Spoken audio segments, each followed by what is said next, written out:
I welcome you all back to Module 2. I have an idea.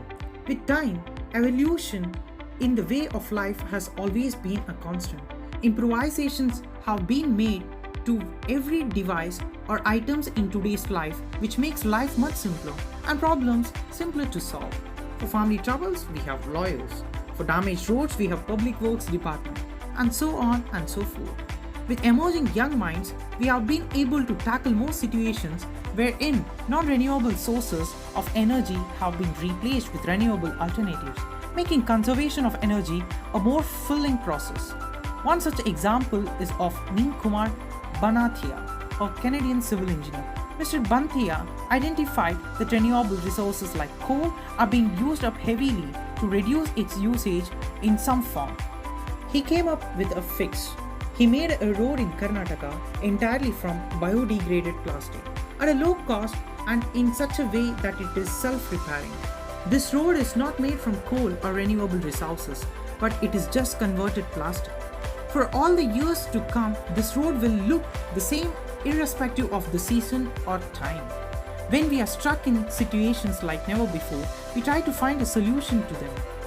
Most often what we implement would have been tried by someone or else it would have been a tested method. But there are times where people have had no clue on how to get out of the problem they got into. Therefore, we have to sit and think for hours and days before finding a suitable conclusion. The thoughts that we have been collected and processed are referred to as ideas. Neem Kumar had an idea. He transformed all the waste plastic into a road that can provide connectivity and also remain strong for a long time. He had the material and his idea transformed the fate of much of the waste that is produced by us. His idea brought about an evolution that changed the roads for the better. And one after the other, many of the newly constructed roads are being made out of plastic. The idea is a thought, which is usually a fix for a condition. In the above segment, roads weren't readily available in many villages, which made it difficult for traveling or trading. And therefore, one simple idea which was channeled and executed made a huge difference. Ideas can come to you whenever you want to find them. They are right with you all. You need to do is to find them and also find a way to implement them. Many great changes occurred with the spark called an idea. Ideas come to you when you want to do something about a particular state of affairs, and you believe that this idea that just had can be wonderful solution for it. To search for ideas, you have to start thinking about a problem for which a solution hasn't been figured, or one which deserves a better solution. There is always room for improvement in a particular condition. So this idea of yours can serve as a better solution and make things work out differently. You should encourage yourself to think of an idea or you stop using search engines for finding solutions. Right or not, fixing a fix on your own can help you to establish a good connection with your brain and make it more ready for vulnerable situations and demanding ones. Becoming self dependent means that you don't have to now look up to search engines or any other person's time of difficulty, and when you put yourself in juxtaposition where the only go you have is to find a way on your own, your mind automatically starts functioning and tells you where exactly the idea lies and what it is. For inspiration, you can rely on your past experiences and anything that has helped you to shape you as a person today. Finding an idea is the first step, but channeling it by thoroughly processing it, finding resources for its successful implementation, and implementing it is the second and most important step. To channel your idea, you should first believe that you can make the best of what you have thought. You need to believe in yourself and your unending capabilities. You need to find materials, most often those that are readily available and that can make use in such a manner that it fulfills the density or the destiny which you are willing to reach. The time that is taken for processing an idea varies from one person to another.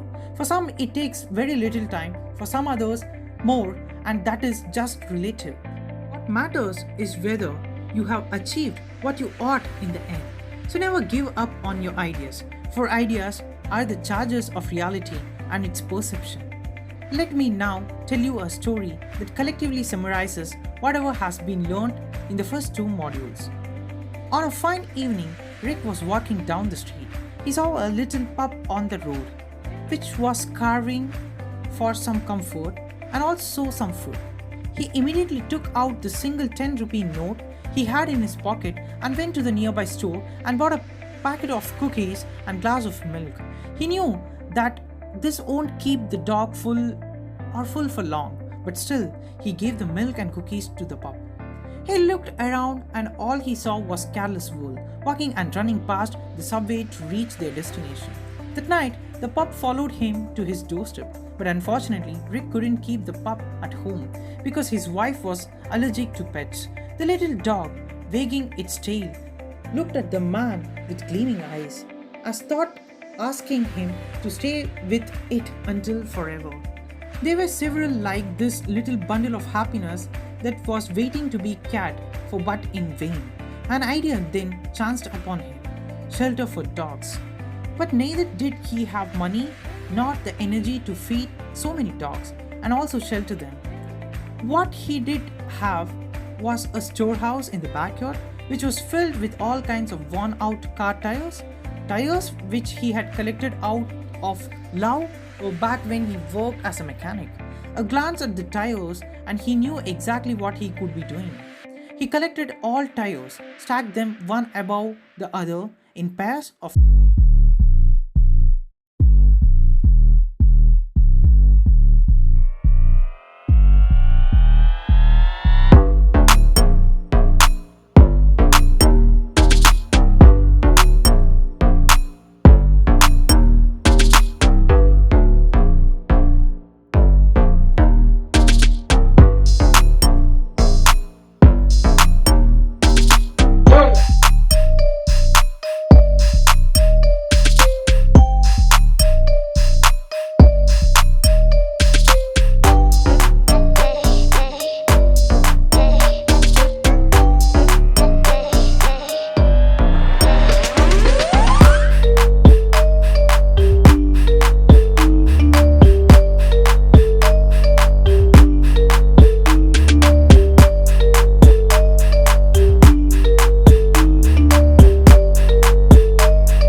that the dogs were having the time of their lives. Thus, one man with one simple resolve and an idea transformed the lives of many dogs with the help of many other people.